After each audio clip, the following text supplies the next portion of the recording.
ಕನ್ನಡಿಗ channel ವೈಟಿಯಿಂದ doctor S Tallur ಮಾಡುವ ವಂದನೆಗಳು. ಸ್ನೇಹಿತರೆ, ತಮ್ಮೆಲ್ಲರಿಗೂ ಸ್ವಾಗತ. ನಾನಿವತ್ತು ನಿಜಕ್ಕೂ ಕೂಡ ಸುಮಾರು ಒಂದು 2-3 ದಿನಗಳ ಹಿಂದೆ ನಡೆದಿರ್ತಕ್ಕಂಥ ಒಂದು ರೋಚಕ ಘಟನೆಯ ಒಂದು ಸತ್ಯ ಘಟನೆಯನ್ನು ಆಧರಿಸಿದ ಸಂಚಿಕೆಯನ್ನು ಕನ್ನಡಿಗ ಚಾನಲ್ ವೈಟಿಯ ಸಮಸ್ತ ವೀಕ್ಷಕರಿಗೆ ಹಾಗೂ ಕರುನಾಡಿನ ಜನತೆಗೆ ತಲುಪಿಸಲಿಕ್ಕೆ ಬಯಸಿದ್ದೇನೆ. ಯಾಕಂದರೆ ಇದು ನಿಜಕ್ಕೂ ಕೂಡ ನಡೆದಿರ್ತಕ್ಕಂಥದ್ದು. ಇದು 2-3 ದಿನಗಳ ಹಿಂದೆಯೇ ನಡೆದಿರ್ತಕ್ಕಂಥ ಒಂದು ಘಟನೆ. ಈ ಘಟನೆಯ ಬಗ್ಗೆ ನೀವೆಲ್ಲರೂ ಕೇಳಿದರೆ ಆಶ್ಚರ್ಯಪಡ್ತೀರ. ಜೊತೆಗೆ ಈ ಒಂದು ಹೀಗೂ ಉಂಟ ಅನ್ನುವಂಥ ಒಂದು ಪ್ರಶ್ನೆಯೂ ಕೂಡ ನಿಮಗೆ ಮೂಡಲಿಕ್ಕೆ ಸಾಧ್ಯ.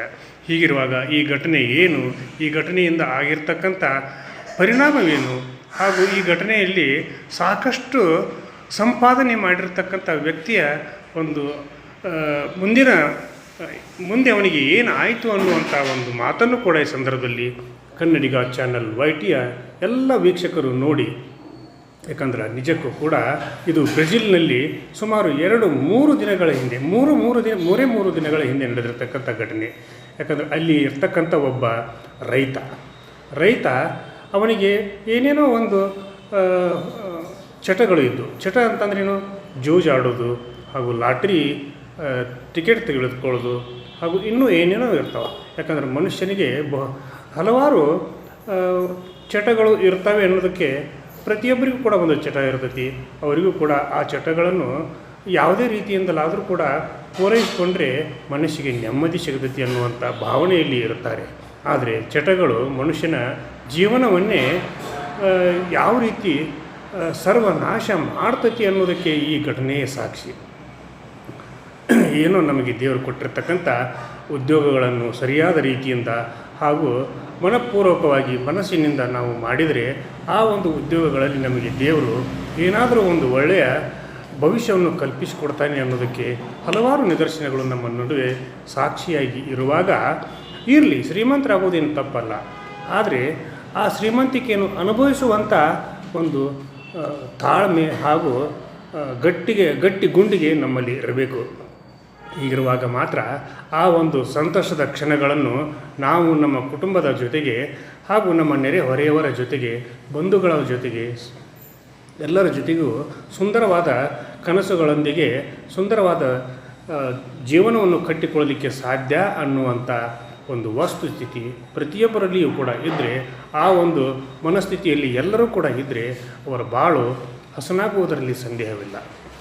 ಹೀಗಿರುವಾಗ ಇರಲಿ, ಪಾಪ ಏನೋ ಆ ರೈತ ಏನೋ ಮಾಡಿದಂಥ ಒಂದು ಕೆಲಸದಿಂದ ಅವನಿಗೆ ಒಳ್ಳೆಯದೇ ಆಯಿತು, ಅವನ ಕುಟುಂಬಕ್ಕೂ ಕೂಡ ಒಳ್ಳೆಯದಾಯಿತು. ಇವತ್ತು ಅವರು 287 ಕೋಟಿ ರೂಪಾಯಿಗಳ ಒಡೆಯರು ನೋಡ್ರಿ. ಯಾಕಂದರೆ ಕೋಟಿ ಅಂತಂದರೆ ಸಾಮಾನ್ಯನೇ, ಅದು ನೂರಾರು ಕೋಟಿ, 287 ಕೋಟಿ ರೂಪಾಯಿ ಸಂಪಾದನೆ ಮಾಡಿದ. ಆ ಸಂಪಾದನೆ ಮಾಡಿದ ಹಣವನ್ನು ಅವನು ಅನುಭವಿಸಲಿಕ್ಕೆ ಸಾಧ್ಯವಾಯಿತಾ ಅನ್ನುವಂಥ ಪ್ರಶ್ನೆಯೂ ಕೂಡ ನಿಮ್ಮಲ್ಲಿ ಮೂಡಿರ್ಬೋದು. ಸಾಧ್ಯವೇ ಇಲ್ಲ. ಅವನ ಒಂದು ಸಂಪಾದನೆ ಮಾಡಿರ್ತಕ್ಕಂಥ ಆ ಒಂದು ದುಡ್ಡಿನಿಂದ, ಆ 287 ಕೋಟಿ ಹಣದಿಂದ ಅವನು ತನ್ನ ಜೀವನವನ್ನು ಕಟ್ಟಿಕೊಳ್ಳಲಿಕ್ಕೆ ಸಾಧ್ಯ ಆಗಲಿಲ್ಲ. ಹಾಗೂ ಅದನ್ನು ಅನುಭವಿಸಲಿಕ್ಕೂ ಕೂಡ ಅವನಿಗೆ ಸಾಧ್ಯ ಆಗಲಿಲ್ಲ ಅನ್ನುವಂಥ ಒಂದು ದುಃಖಕರ ಒಂದು ಸಂಗತಿಯನ್ನು ಕೂಡ ಈ ಸಂದರ್ಭದಲ್ಲಿ ನಾನು ಹೇಳಲಿಕ್ಕೆ ಬಯಸ್ತೀನಿ. ಯಾಕಂದ್ರೆ ಅವನಿಗೂ ಕೂಡ ಒಂದು ಹವ್ಯಾಸ ಇತ್ತು. ಅಂದರೆ ಲಾಟ್ರಿ ಟಿಕೆಟ್ ತೆಗೆದುಕೊಳ್ಳುವಂಥ ಒಂದು ಹವ್ಯಾಸ. ಅವನು ಮೇಲಿನ ಮೇಲೆ ಲಾಟ್ರಿ ಟಿಕೆಟ್ಗಳನ್ನು ತೆಗೆದುಕೊಳ್ತಿದ್ದ. ಅದರಿಂದ ಅವನು ಇಷ್ಟು ಏನಾದರೂ ಯಾವಾಗಲಾದರೂ ಒಮ್ಮೆ ಲಾಟ್ರಿ ಅವನಿಗೆ ಬಂಪರಾಗಿ ಬರ್ತಿತ್ತು, ಅಲ್ಪ ಸ್ವಲ್ಪ ಹಣ ಬರ್ತಿತ್ತು. ಹೀಗಿರುವಾಗ ಕೊನೆಗೆ ಅವನು ನೋಡಿದ್ರಾಯಿತು, ಜೀವನದಲ್ಲಿ ಇನ್ಮೇಲೆ ನಾನು ಲಾಟ್ರಿ ಟಿಕೆಟ್ ತೆಗೆದುಕೊಳ್ಳೋದಿಲ್ಲ, ಇನ್ಮೇಲೆ ನಾನು ನನ್ನ ಕುಟುಂಬದೊಂದಿಗೆ ನನ್ನ ವ್ಯವಸಾಯದಲ್ಲಿ ನನ್ನ ಜೀವನವನ್ನು ನಾನು ಕಟ್ಟಿಕೊಳ್ತೀನಿ ಅನ್ನುವಂಥ ಒಂದು ನಿರ್ಧಾರಕ್ಕೆ ಬಂದಾಗ ಕೊನೆಗೆ ಒಂದು ದಿವಸ ಅವನು ಲಾಟ್ರಿ ಟಿಕೆಟ್ ತಗೊಂಡ. ಸುಮಾರು 1 ವಾರದ ಹಿಂದೆ ಲಾಟ್ರಿ ಟಿಕೆಟ್ ತಗೊಂಡ. ಅಂದರೆ ಈಗ ತಾನೇ 1 ವಾರದ ಹಿಂದೆ ಲಾಟ್ರಿ ಟಿಕೆಟ್ ತಗೊಂಡ. ಕೊನೆಯ ಲಾಟ್ರಿ ಟಿಕೆಟ್ ಅದಾಗಿತ್ತು.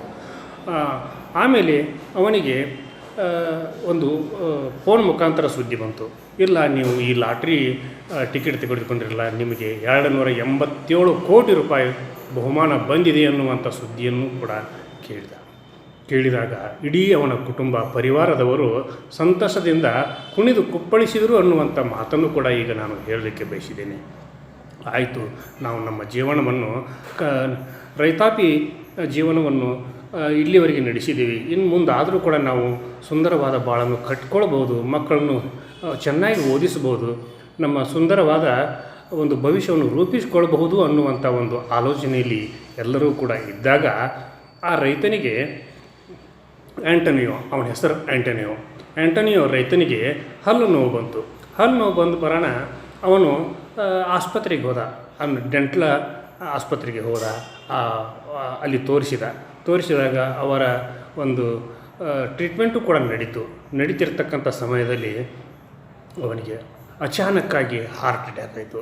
ಹಾರ್ಟ್ ಅಟ್ಯಾಕ್ ಆದಮೇಲೆ ಅವನನ್ನು ಹೃದಯ ಸಂಬಂಧಿ ಆಸ್ಪತ್ರೆಗೆ ತಕ್ಷಣದಿಂದ ತೆಗೆದುಕೊಂಡು ಹೋದರೂ ಕೂಡ ಅಲ್ಲಿ ಅವನ ಪ್ರಾಣ ಪಕ್ಷಿ ಹಾರಿ ಹೋಯಿತು.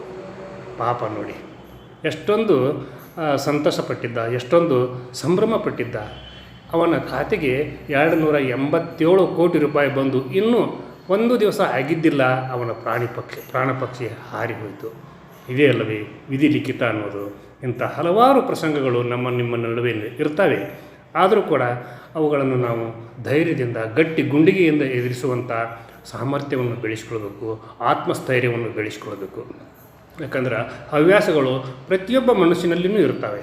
ಆದರೆ ಆ ಹವ್ಯಾಸಗಳು ಕೆಲವೊಂದು ಸಂದರ್ಭದಲ್ಲಿ ಒಳಿತನ್ನು ಉಂಟು ಮಾಡಿದರೂ ಕೂಡ ಅವುಗಳಿಂದ ಆಗ್ತಿರ್ತಕ್ಕಂಥ ಪರಿಣಾಮಗಳನ್ನು ನಾವು ಎದುರಿಸಲಿಕ್ಕೆ ನಮ್ಮ ಆತ್ಮ ಸದೃಢವಾಗಿದ್ದರೆ, ನಮ್ಮ ಶಕ್ತಿ ಸದೃಢವಾಗಿದ್ದರೆ, ನಮ್ಮ ಮನಸ್ಸು ಸದೃಢವಾಗಿದ್ದರೆ ಅನುಭವಿಸ್ಬೋದು.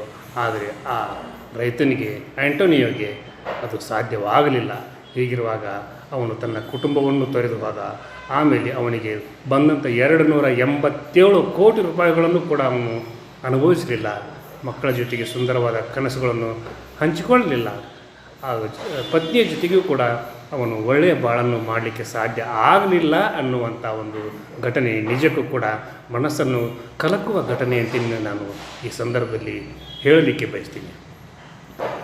ಆಮೇಲೆ ನಮ್ಮಲ್ಲಿ ಹಲವಾರು ಲಾಟ್ರಿ ಟಿಕೆಟ್ಗಳನ್ನು ಹಲವಾರು ಜೂಜುಗಳನ್ನು ಆಡುವಂಥ ಸಾಕಷ್ಟು ಜನ ಇದ್ದಾರೆ.